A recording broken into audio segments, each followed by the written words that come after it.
નમસ્કાર વિદ્યાર્થી મિત્રો, આગળ આપણે 14મો પાઠ ભણી ગયા, જેમાં તટીય મેદાનો, ઉચ્ચ પ્રદેશો, ખનિજો, જમીનો વિશે અભ્યાસ કર્યો. હવે 15મો પાઠ છે, જે જળ પરિવાહ એટલે ભારતમાં આવેલી નદીઓ વિશેનો અભ્યાસ કરવાનો છે. તો જળ પરિવાહ એટલે શું? જળ પરિવાહ શબ્દ એ એક ક્ષેત્રની નદી તંત્રની વ્યવસ્થિત પ્રણાલી માટે વપરાય છે. ભારતનું ભૂપૃષ્ઠ જોતા જણાય છે કે એક મુખ્ય નદી અને તેની શાખા નદીઓ જુદી જુદી દિશાએથી આવીને એ જોડાય છે. એટલે કે એક નદી છે એની સાથેની શાખા અને પ્રશાખાઓ નદીઓનું ક્રમબદ્ધ ગોઠવાયેલું સામૂહિક તંત્ર એટલે જળ પરિવાહ પ્રણાલી. આ નદીઓનું પાણી છે એ કોઈ જળાશય, સમુદ્ર કે રણ પ્રદેશને મળે છે અને એક ક્રમબદ્ધ એ નદી તંત્ર દ્વારા તેનો પ્રવાહ જે ક્ષેત્રમાંથી પસાર થાય છે તે પ્રવાહને નદી બેસિન કહેવાય છે. એટલે નદીનું ઉદ્ગમ સ્થાનથી લઈ અને જ્યાં સુધી નદી પૂરી થાય છે એટલો જે વિસ્તાર છે એને બેસિન વિસ્તાર કહેવામાં આવે છે. ત્યાર પછી છે જળ વિભાજક. તો જળ વિભાજક કોને કહેવાય?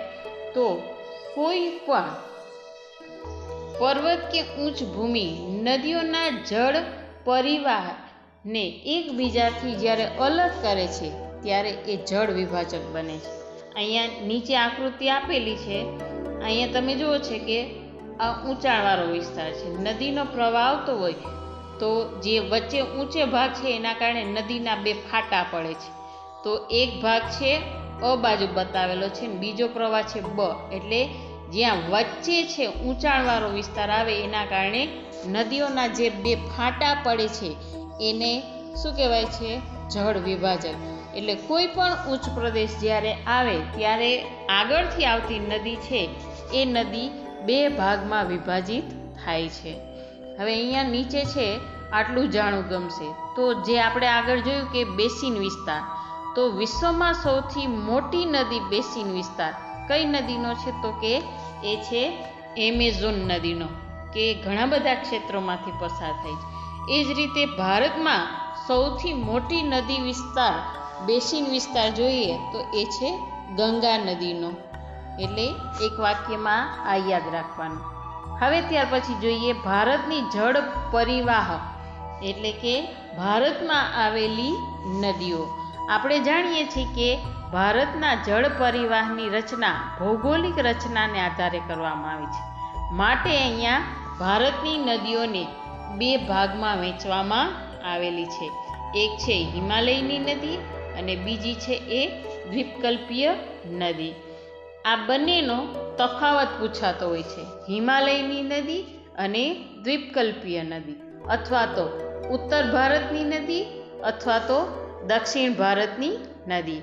હવે અહીંયા પહેલાં હિમાલયની નદી વિશે આપણે તફાવતમાં જોઈએ. તો પ્રાકૃતિક રચનાની વિશેષતાને કારણે ભારતની નદીઓને બે ભાગમાં વહેંચવામાં આવેલી છે. આને કારણે હિમાલયની નદીઓ અને દ્વીપકલ્પીય નદીઓમાં મોટો તફાવત જોવા મળે છે. હવે પહેલો જ જોઈએ તો કે હિમાલયની નદીમાં શું જોવા મળે છે? તો કે હિમાલયની નદીઓમાં જળ પ્રવાહ કાયમી હોય છે. કાયમી હોય છે એટલે કે તેમાં નદીઓમાં 12 માસ પાણી રહે છે. શું કામ પાણી રહે છે? તો કે ચોમાસામાં વરસાદને કારણે અને ઉનાળામાં શિખરોમાં બરફ પીગળવાને કારણે આ નદીઓમાં જળ જથ્થો છે એ વધારે પ્રમાણમાં જોવા મળે છે. એટલે યાદ રાખવાનું કે આ નદીઓ કેવી છે?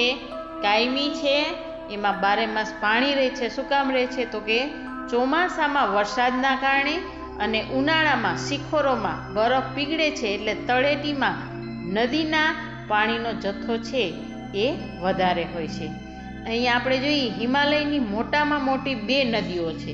એક છે સિંધુ નદી અને એક છે બ્રહ્મપુત્ર નદી, જે ઉપર પર્વતમાળાના ઉત્તરના ભાગમાંથી બે નીકળે છે. નદીઓના પર્વતોના કાપ એ નદીઓ છે ઉપર પર્વતોમાંથી નીકળતી હોવાથી એટલે પર્વતોને કાપીને એક કોતરોનું નિર્માણ કરે છે. અને આ હિમાલયની નદીઓનું ઉદ્ભવ સ્થાન એટલે પર્વતોમાંથી ઉદ્ભવે છે અને છેલ્લે સમુદ્ર સુધી એ એટલો વિસ્તાર એનો લાંબો છે. એટલે કે ઉત્તર પર્વતોમાંથી એનું ઉદ્ભવ સ્થાન છે અને એનો બેસિન વિસ્તાર ઘણો બધો લાંબો છે. એટલે ઉત્તરની નદીઓમાં આપણે જોશું એ કાયમી છે, 12 માસ પાણી રહે છે. શું કામ રહે છે? તો કે ચોમાસાને કારણે એમાં પાણીનો જથ્થો વધારે રહે છે. ઉનાળામાં શિખરો ઉપર બરફ પીગળવાને કારણે એ જથ્થો રહે છે. બીજું કે એમનું ઉદ્ભવ સ્થળ છે પર્વતોમાંથી લઈ અને કોતર બનાવી નીકળે છે ઠેઠ સમુદ્ર સુધી એ લંબાયેલી હોય છે. હવે જોઈએ દ્વીપકલ્પીય નદી. તો દ્વીપકલ્પી એટલે કે દક્ષિણ ભારતની નદીઓ વિશે જોઈએ. તો એનો તફાવત જોઈએ તો દક્ષિણ ભારતની નદીઓ કેવી છે? મોસમી છે. મોસમી એટલે કે વરસાદ આધારિત છે. એટલે વરસાદ પડે એટલે આ નદીઓમાં પાણી પુષ્કળ હોય છે. શુષ્ક ઋતુ દરમિયાન એટલે કે ઉનાળામાં આ નદીઓમાં પાણીનો જથ્થો છે એ ઘટી જાય છે, અથવા ઘણી બધી નદીઓ એવી છે કે ઉનાળામાં પાણી હોતું નથી. હિમાલયની નદીઓની સરખામણીમાં આ નદીઓની લંબાઈ છે ઘણી ઓછી હોય છે.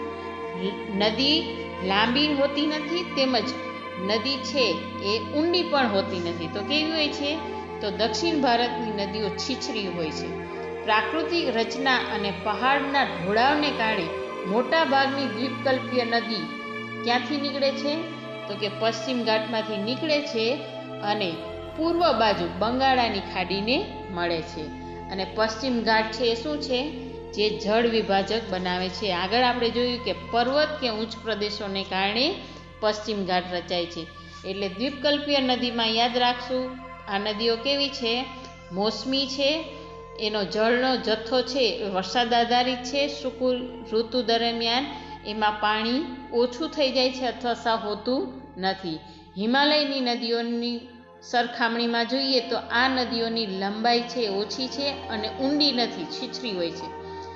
હિમાલયની નદીઓમાં આપણે જોયું કે પર્વતોમાંથી નીકળીને સમુદ્ર સુધી પહોંચે છે. આ નદીઓ છે પશ્ચિમ ઘાટમાંથી નીકળે છે અને પૂર્વ એટલે કે બંગાળાની ખાડીને મળે છે. એટલે આ બે નદીઓ વિશે આપણે જોયું, ઉત્તર ભારતની નદી અને દક્ષિણ ભારતની નદીઓ વિશેનો તફાવત જોયો. હવે ત્યાર પછી જે જોવાનો છે મુદ્દો એ છે નદી પરિવહનની 3 અવસ્થા. એટલે નદી ક્યાંથી નીકળે છે ને ક્યાં સુધી પૂરી થાય છે એના વિશેની માહિતી. તો અહીંયા નદી પરિવહનની 3 અવસ્થા બતાવેલી છે, જે આકૃતિમાં છે ને 2 માર્કમાં એમાં પ્રશ્ન પૂછાય છે. તો પેલો જે ભાગ છે એ છે નદીનો ઉપરવાસ, જે આ છે ઉપર. એટલે કે જ્યારે પર્વત ક્ષેત્રમાંથી નદી નીકળે છે ત્યારે પોતે ઘસારણ કરે છે, એટલે કે પથ્થરોને ઘસાઈ અને આવે છે. એટલે એની સાથે પુષ્કળ પ્રમાણમાં એ રેતી અને કાંપ વહાવીને લાવે છે. બીજો ભાગ છે એ છે મધ્ય ભાગ. આ છે મધ્ય ભાગ. એટલે આપણે જોયું કે નદી ઉપરવાસમાંથી નીકળે છે, પોતાની સાથે કાંપ વહાવીને લાવે છે. એટલે કાંપ છે અહીંયા વચ્ચે જમા થાય છે અને એ વચ્ચે જમા થાય છે એટલે વચ્ચેનો ભાગ જ્યારે આવે છે મધ્ય ભાગ, ત્યારે પાણીની ગતિ છે ધીમી થઈ જાય છે અને અહીંયા કાંપનું પ્રમાણ છે એ વધી જાય છે. એટલે આના કારણે શું થશે? વિસર્પણ થશે. શું થશે? વિસર્પણ. એટલે કે જે નદીનો પ્રવાહ છે એ વાંકો ચૂકો થશે. એટલે કે પાણીની જે ગતિ છે એમાં શું થશે? વાંકી ચૂકી એની દિશા થશે. એટલે જે બીજો ભાગ છે એ છે મધ્યસ્થ ભાગ. મધ્યસ્થ ભાગમાં શું થાય છે? તો વિસર્પણ જોવા મળે છે. હવે જે ત્રીજો ભાગ છે એ કયો છે? હેઠવાસ. અહીંયા આપેલું છે. હવે નદીના વિસર્પણને કારણે પૂરના પ્રભાવથી મેદાનોમાં છે એક આકાર રચાય છે. જે આકાર રચાય છે એ કેવો છે? નાળ આકાર. એટલે કે ઘોડાની નાળ જેવો આકાર રચાય છે અને આ નાળ આકારનું સરોવર છે બને છે. એટલે ત્રીજા ભાગમાં છે જે સરોવરની રચના થાય છે તો એ કેવા આકારની છે? તો ઘોડાની નાળ જેવો આકાર રચાય છે એટલે એને કહેવાય છે નાળ આકારનું સરોવર રચાય છે. હવે આ નદીઓ જ્યાંથી પસાર થાય છે એટલે કે જે મુખ પ્રદેશ આગળથી થઈ નદી અનેક શાખાઓમાં વિભાજિત થાય છે. એટલે કે નદી તેના મુખ ત્રિકોણ પ્રદેશ આગળ અનેક શાખાઓ છે એમાં વિભાજિત થાય છે. એટલે અલગ અલગ જગ્યાએ નદી વિભાજિત થાય છે અને છેલ્લે નદી જ્યાં પૂરી થાય છે ત્યારે એ શાખા નદીઓને કારણે ત્યાં નદીઓનો ત્રિકોણ આકાર ભાગ છે એ રચાય છે. આવા ત્રિકોણ આકારને કારણે ત્યાં એ પ્રકારની મુખ ત્રિકોણ પ્રદેશ બને છે અને એ મુખ ત્રિકોણ પ્રદેશને ડેલ્ટાના નામે ઓળખવામાં આવે છે. એટલે ડેલ્ટા કોને કહેવાય? તો કે નદી તેના મુખ ત્રિકોણ પ્રદેશ આગળ અનેક શાખાઓમાં વિભાજિત થાય છે. કાળક્રમે તે ભાગ ત્રિકોણ આકારનો અત્યંત ફળદ્રુપ મેદાન હોય છે અને એ મેદાનને ડેલ્ટાના નામે ઓળખવામાં આવે છે. હવે પછી જોઈએ, આ બાજુમાં આકૃતિ આપેલી છે અને તમને અહીંયા ચોપડીમાં આપેલું છે આટલું જાણવું ગમશે. એટલે જે નદીઓ છે પસાર થાય છે તો એની અલગ અલગ ગોઠવણી હોય છે.